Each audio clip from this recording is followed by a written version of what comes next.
हाँ, नमस्कार। आज हम बच्चों की परवरिश मतलब पेरेंटिंग, इससे जुड़े कुछ जरूरी सवालों और रणनीतियों पर थोड़ी गहराई से बात करेंगे। हाँ, और हमारे पास ना कई अलग अलग नजरिए हैं। पेरेंटिंग कोच हैं, बाल रोग विशेषज्ञ, मनोवैज्ञानिक भी। बिल्कुल। तो कोशिश रहेगी कि इन सब स्रोतों से जो खास बातें हैं वो निकालें। ताकि जो आजकल पेरेंटिंग में जो मुश्किलें आती है ना, हाँ उन्हें समझने और उनसे निपटने में कुछ मदद मिल सके। हाँ, तो चलिए शुरू करते हैं फिर ये बातचीत। बिल्कुल। एक चीज जो अक्सर सुनने में आती है वो है कि पेरेंट्स अपने बच्चे को एक खास तरह का बनाना चाहते हैं।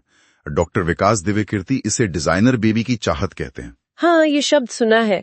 मतलब जैसा हम चाहें वैसा बच्चा हो। पर वो ये भी याद दिलाते हैं कि भाई हर बच्चा अलग है ना। तो पेरेंटिंग में धैर्य, सब्र, इसकी बहुत जरूरत है। बहुत ज्यादा। क्योंकि बच्चे हमारी उम्मीदों के सांचे में फिट होने के लिए थोड़ी बने हैं। असल चीज तो बच्चे की अपनी खुशी है, उसकी आजादी का सम्मान करना है। हाँ, डॉक्टर दिव्यकीर्ति और परीक्षित जुबनपुत्र दोनों इसी पर जोर देते हैं। मतलब सफलता थोपने से क्या होता है, बच्चे के मन में कड़वाहट आ सकती है, वो शायद नफरत करने लगे। खुशी की जगह नफरत, ये तो हाँ खतरनाक है। और मान लीजिए बच्चा असफल हो जाए, तब क्या? परीक्षित जुबनपुत्र वो बिना शर्त प्यार, यूसीएल की बात करते हैं। हाँ, अनकंडीशनल लव। एडिसन का उदाहरण देते हैं, अनुपम खेर का। सुनने में तो ये बहुत अच्छा लगता है, पर असल जिंदगी में जब समाज का इतना दबाव हो चारों तरफ। मुश्किल तो है, यकीनन मुश्किल है, पर जरूरी भी उतना ही है।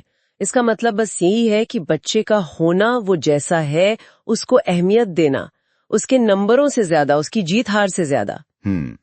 जब बच्चे को ये पता होता है ना कि अगर मैं फेल भी हो गया तब भी मुझे प्यार मिलेगा, तो उसका आत्मविश्वास नहीं टूटता।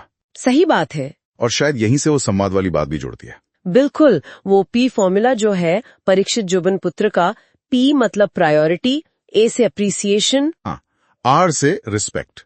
ये रिस्पेक्ट वाली बात मुझे बहुत सही लगी। मतलब चिल्लाने के बजाय अकेले में आराम से सम्मान से बात करना। हाँ, और ये ज्यादा असरदार भी होता है।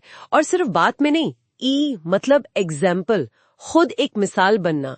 हाँ, क्योंकि बच्चे सुनते कम हैं, दिखते ज्यादा हैं। नकल करते हैं। बिल्कुल। हम चाहते हैं वो सच बोलें तो पहले हमें सच बोलना होगा। हम चाहते हैं वो शांत रहें तो हमें गुस्सा कम करना होगा। और फिर आता है एन मतलब नो कहना सीखना, और टी मतलब टॉक लेस लिसन मोर, कम बोलें ज्यादा सुने। ये आखिरी वाला खासकर टीनेजर्स के साथ कितना जरूरी है। बहुत ज्यादा।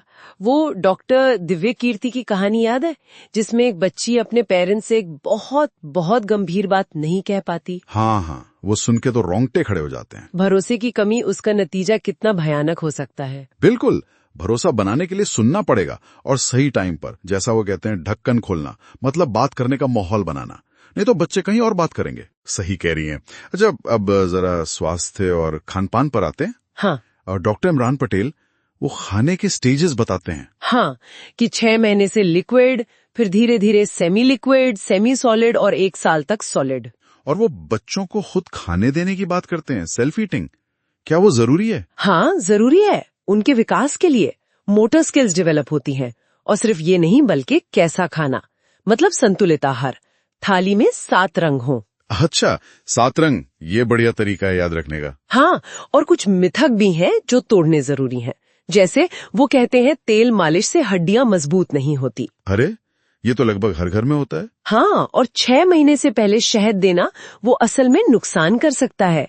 और बेबी वॉकर, वो मदद नहीं करते चलने में। क्या बात कर रही हैं? बेबी वॉकर मदद नहीं करते? नहीं, उल्टा वो निर्भर बना सकते हैं और चोट का खतरा भी रहता है। बाप रे, ये तो कमाल की बात पता चली। अच्छा, मोटापा, बचपन का मोटापा। डॉक्टर पटेल और डॉक्टर योगेश कुमार दोनों इस पर चिंता जताते हैं। स्क्रीन टाइम, जंक फूड, कम खेलना। हाँ, और इसके खतरे बहुत लंबे समय तक रहते हैं। कम उम्र में डायबिटीज, दिल की बीमारियां, थायराइड जैसी दिक्कतें। और स्क्रीन टाइम का सिर्फ मोटापे से ही नहीं, और भी असर है। बिल्कुल। डॉक्टर योगेश कुमार बताते हैं, आंखों पर असर, गर्दन में दर्द, नींद की कमी, और एक चौंकाने वाली बात, शायद हार्मोन पर असर की वजह से समय से पहले प्यूबर्टी भी। हे भगवान, ये तो शारीरिक असर हुए।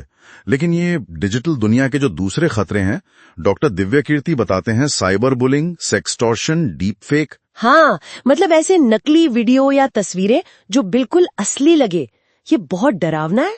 और मुश्किल यह है कि बच्चे कई बार तकनीक में हमसे ज्यादा तेज होते हैं। वो इनकॉग्निटो मोड इस्तेमाल कर लेंगे, हमें पता भी नहीं चलेगा। सही बात है, वो रास्ते निकाल ही लेते हैं। इसीलिए डांटने या रोक टोक से ज्यादा असरदार है खुली बातचीत और वो भरोसा। हाँ, फिर वही बात आ गई, भरोसा। अगर बच्चे को पता है कि वो घर आकर किसी भी मुश्किल के बारे में बात कर सकता है, तो वो ज्यादा सुरक्षित है, उसे बाहर गलत सलाह लेने की जरूरत नहीं पड़ेगी। तो कुल मिला के आज की इस पूरी बातचीत का सार देखें तो पेरेंटिंग में एक संतुलन साधना है।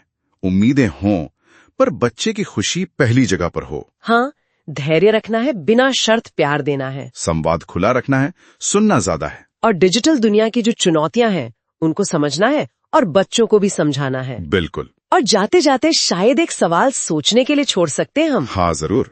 आज की दुनिया में जहाँ इतनी सुख सुविधाएं हैं, आराम है और डिजिटल भटकाव भी बहुत है, ऐसे में पेरेंट्स बच्चों के अंदर वो मुश्किलों से जूझने की ताकत, वो लचीलापन और कुछ करने की जो अंदरूनी चिंगारी होती है ना, जिसे स्पार्क कहते हैं, वो कैसे जगा सकते हैं बिना किसी दबाव या जबरदस्ती वाले तरीकों के? ये एक बड़ा सवाल है आज के दौर में।